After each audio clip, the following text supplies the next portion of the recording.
Hey guys, welcome to a new episode of Sneak Peek. I'm David. And I'm Brian. So today we have a very special guest. Yes, we have a guest this episode. A very handsome guest. Very sexy. Let's welcome our guest. Yeah. Yay. Hey, you again? Are you sure you are? You sure you are guest today, man? Hey, it's him, it's really Really him, man? Yeah. Okay lah. I got your email Got my email, okay. So today's guest will be Brandon Low. Now, Hi guys. Who is this guy? You might have seen him many times. Brandon is the top model of Conformity. He is the face of the brand. Yeah, you can see all his sexy model photos on the screen right now for the girls. The man, the myth, the legend. Yeah. Okay, jokes aside, Brand is part of the team as well. Regular customers of ours will definitely know Brand and love Brand. He always call you behind your back. So today we will be reviewing a shoe, a very special shoe that just released or re-released. Kanye fans rejoice! It is the Hawaii. Citrine. no, it is the YEEZY Bread. Now, this re-release recently again, super crazy. People went nuts over it because this was the first ever full black Yeezy they released. No, first one was Pirate Black, sorry. First V2 lah. First V2. So Pirate Black, then this is the Bread, or short form for Black Red. Black Red. Yes. He knows his stuff.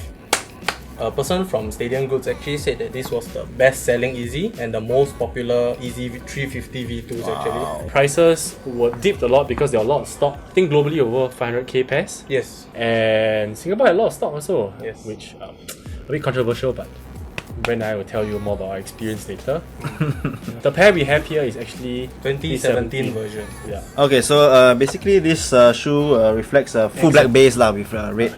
Red accents. Red accents. The red SPLY 350. Yeah, the famous red SPLY 350. The material on the upper of the shoes is just like OG kind of like not really your new static material. You know, most people don't know, but this is actually the first 350 V2 with actually the heel tab. Oh, the previous releases like the Belugas, the Olive, the Oreos actually didn't have this. Oh, so this was actually the first, the OG heel tab Yeezy, I guess. But the no rocks they all have the V1 set, right? Yeah, the V1 set, but this is the first V2 to have. Yeah. Comfort-wise, 350s are arguably one of the most comfortable shoes you can wear. You can wear to the gym if you're rich. Play basketball if you're rich. Your brand wears it to the gym. But prices were rocket high when previous times, right? So I think they went for about over $1,000. Yes. Over $1,000 pre-re-release. But what are the prices right now? Actually, when they re-released, like just 2 days ago, the people were reselling it for about $420. That was only $70 above retail price. But now we see just after a day, prices have skyrocketed to over like 470, 480. So it's definitely creeping up. You can see the prices here on gold as well. It's back up to its like 500, 600 range. Kanye is shutting out so many things, and this is one of the more popular re-releases. So will we see a re-release of the Turtle Doves, the Oxford 10s, the V1s? Please don't. Please don't. I hope not, man. Yeah. There's nothing much to talk about this shoe. It's the standard Yeezy, and it's full black, so it's very simple, easy to wear. But the next topic will be something interesting about these shoes. Yes. Okay, so let's go to the next topic. We have come to the third segment of the day, which is the topic of the day. So today's topic, we actually want to talk about the recent shutdown of Footlocker Emerald. So what happened was, like Brian said, the Breads re-released, and Footlocker Singapore actually released it at a couple outlets, and one of them... Okay, they didn't release it. It was speculated to release. I see. At a certain outlet. And I think they were gonna go for a physical, like, first come first serve concept. Yeah. So a lot of people actually gathered outside Emerald Footlocker to wait for the release, the supposed release lah. Yeah. And as you can see from the photos on screen, obviously social distancing rules weren't followed lah, and police came and shut the whole thing down. So actually Brian and Brandon was actually present at that place when this all happened, so they were witnesses lah. So you wanna guide? Witnesses, we were culprits. We were culprits and witnesses. Yeah, we are both. Okay, so y'all wanna share about your experience? Yeah, so basically, I happened to be there. I didn't purposely go down. I happened to be there for some reason, and at about 7+, people started to queue already. So As you can see in the videos on screen right now, I curiously went down also to join the crowd, and then it started to get out of hand. Brand came to join me afterwards. Yeah. What do you see on the way here? For one, the area at the Emerald there is already very small already. There's no place to actually stay by or whatnot lah. So I was there to actually find Brian. Yeah, and actually when I went there, because I took a Grab and I stopped at the Emerald at the back. And the moment I stopped there, I walk further up and I see like crowd just lingering everywhere, like for a trail that follows to the Footlocker. Yeah, that was crazy. Correct. So I was in there for a while. I was like, okay, I'm gonna try to cut myself a pair of breads. But then after I saw the crowd like stream in and then things started to get out of hand, I was like, this shit. So we left. Yes, we didn't stay for long. Policeman, please, I'm so sorry, please. We left. We were good boys, right? I think I stayed there. I think. No lah, you were. It really wasn't worth it lah. So we saw Dexter Tan on the way as well. Dexter, our past guest. So shout out Street Superior. They actually made a post, condemning Footlocker's actions.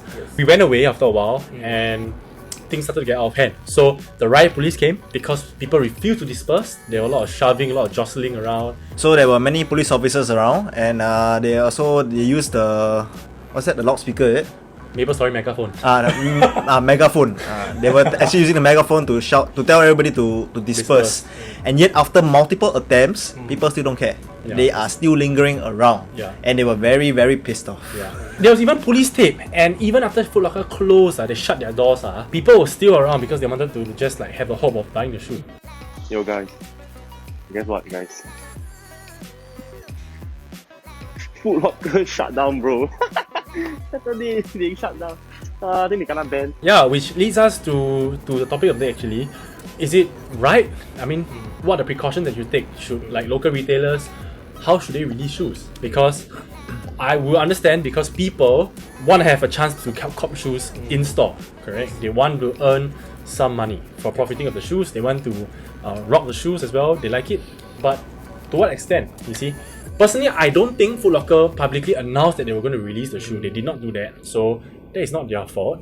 But actually, it's not their fault. Yeah, but I felt that they could have handled the situation better.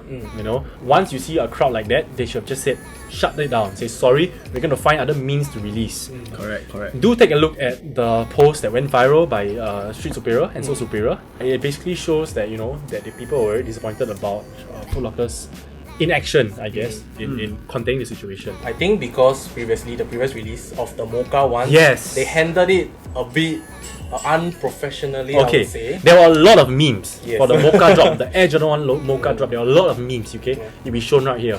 People were sitting outside, and then people say, look like army like that, reveille like that. But people still got their tickets. They still got queue tickets. Footlocker gave these people the tickets, and they managed to get their shoes. Therefore, the word spread, say, hey, I got it last time. I'm going to be able to do it again the second time this time, and that's why we believe that it blew out proportion. Okay, so what do you guys think? So how should Footlocker, what should they do moving forward for future releases? Like, what do you guys think? In this situation, yeah, in this COVID situation, in the phase 2 COVID situation, what should they do? David, what do you think?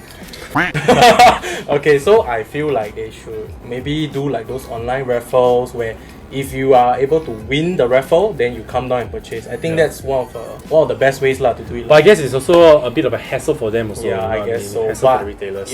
Rather than having this kind of situation happen, I think even though it's more troublesome, online raffles I mean, that's probably the safest way to do it already Hey, but Footlocker dropped it on the website the day after, right?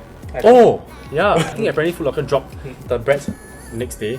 But like I said, if you do it online without a raffle, the pairs get eaten up by the botters. So that's why people who don't know how to bot, they are at a losing end So I guess I would suggest a raffle but then again, to implement it, to do it is might be a hassle for them. That's why they're not doing it. So what I honestly think, because that day they were actually preparing the tickets, right? Queue numbers to collect the next day. But they actually have a planned timing for this. And there were people who know about, they spread the news, that's why the crowd gathered there.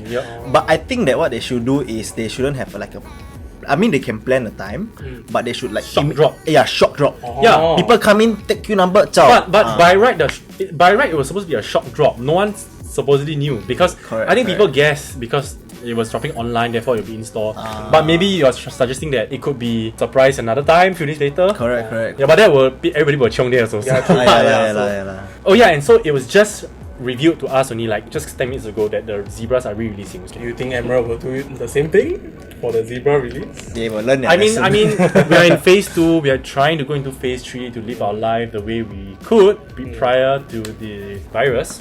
Yeah, I think Singaporeans just need to relax. Calm down. Yeah. Money is not everything. Yes. You know, your health is more important. So, Footlocker, you can just backdoor some pairs to us. We can save you the trouble. Just give us like 100 pairs. We'll help you.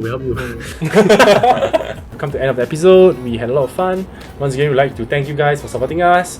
And Brand here is our model. Obviously, he has his own side hustle, so we'll give him some time to plug his. So basically, I'm doing ropes to actually help you guys during this COVID period. Yes. So basically, this will help you in keeping your mask closer to you, especially like during driving or when you're eating, when you're smoking or doing something. You want to take a sip of water. Yeah, you can just let it down. Yeah, save the trouble and stuff. Yeah. So you can just code Conformity for 15% off. Sponsored video! No, we don't get anything. We are running out of guests for sneak peek. So Yes. if you know anybody who is interested, Or who you want to has volunteer yourself.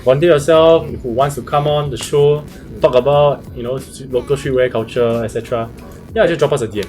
So we'll see you in the next episode. Bye. Bye.